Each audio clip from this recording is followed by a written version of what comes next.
Mais Jésus nous a ouvert cette voie. Lorsque son corps a été brisé pour nous, comme ce rideau l'a été lorsqu'il est mort. Ce qui séparait les hommes de Dieu a été supprimé parce que Christ est mort pour les péchés. Mais ce chemin est décrit comme nouveau et vivant.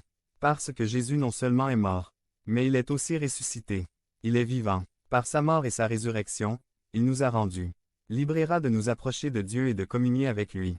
Le verset 21 d'Hébreux 10 continue en disant « Et nous avons aussi un grand prêtre à la tête de la famille de Dieu. » Non seulement Jésus nous a ouvert l'accès par son sacrifice et sa résurrection, non seulement il a détruit la barrière qui se dressait entre nous et Dieu, mais il est notre grand prêtre qui est entré dans le lieu très saint et regardez ce qu'il a fait.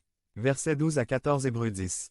466. Son œuvre était achevée. Il ne s'est pas sacrifié et est resté mort, mais parce qu'il vit éternellement. Il s'est assis à la droite de Dieu. Le sacrifice offert par notre grand prêtre Jésus-Christ a mis fin au sacrifice. Il n'y a plus de sacrifice pour le péché. Son sacrifice présenté devant Dieu a rendu ceux qu'il a sauvés par sa mort et sa résurrection plein, complet, parfait, sans rien manquer de la justice de Dieu. En Christ, nous sommes complets quant à la justice de Dieu. En Christ, nous exemptons l'examen. En Christ, nous remplissons les exigences. En Christ, nous ne manquons de rien, nous avons tout le poids. C'est merveilleux. Grâce à son sang, nous avons libre accès au Père et nous avons un prêtre vivant dont le ministère nous a rendus complets et entiers pour nous tenir devant la présence de Dieu et ne pas mourir éternellement. C'est pourquoi des applications inévitables émergent de ces vérités, comme le disent les versets immédiats 22 à 25 de ce chapitre dit d'Hébreux. En vertu de l'œuvre du Christ mort et ressuscité le troisième jour, il y a une application verticale et une application horizontale. Il existe une application qui concerne votre relation avec Dieu et une autre qui concerne votre relation avec votre prochain. Les deux sont indissociables et interdépendants. La première est que grâce à l'œuvre de votre grand prêtre et à l'accès qu'il vous a ouvert à la présence du Père, vous pouvez vous approcher de Dieu avec un cœur sans double esprit et un cœur de foi. Regardez ce que disent les versets 22 et 23. Approchons-nous donc de Dieu avec un cœur sincère et avec la pleine assurance que donne la foi, purifiée intérieurement d'une conscience coupable et lavée extérieurement avec de l'eau pure. Tenons bon de l'espérance que nous professons, car celui qui a fait la promesse est fidèle. N'ayez pas peur de vous.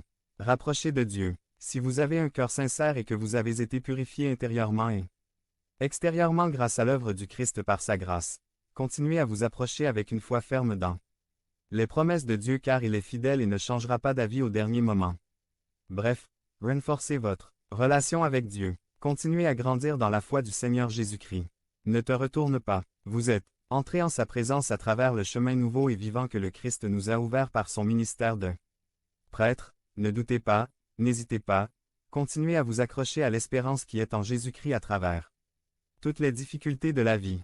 Alors si ce jour vous vacilliez dans votre relation avec Dieu, je vous encourage à considérer l'œuvre de votre grand prêtre et son sacrifice efficace, du Christ vivant qui transforme toutes choses, et à affirmer en toute conviction et foi votre relation avec Dieu. Il est proche parce que le Fils l'a rendu proche, mais il existe une deuxième application très importante, qui concerne nos voisins.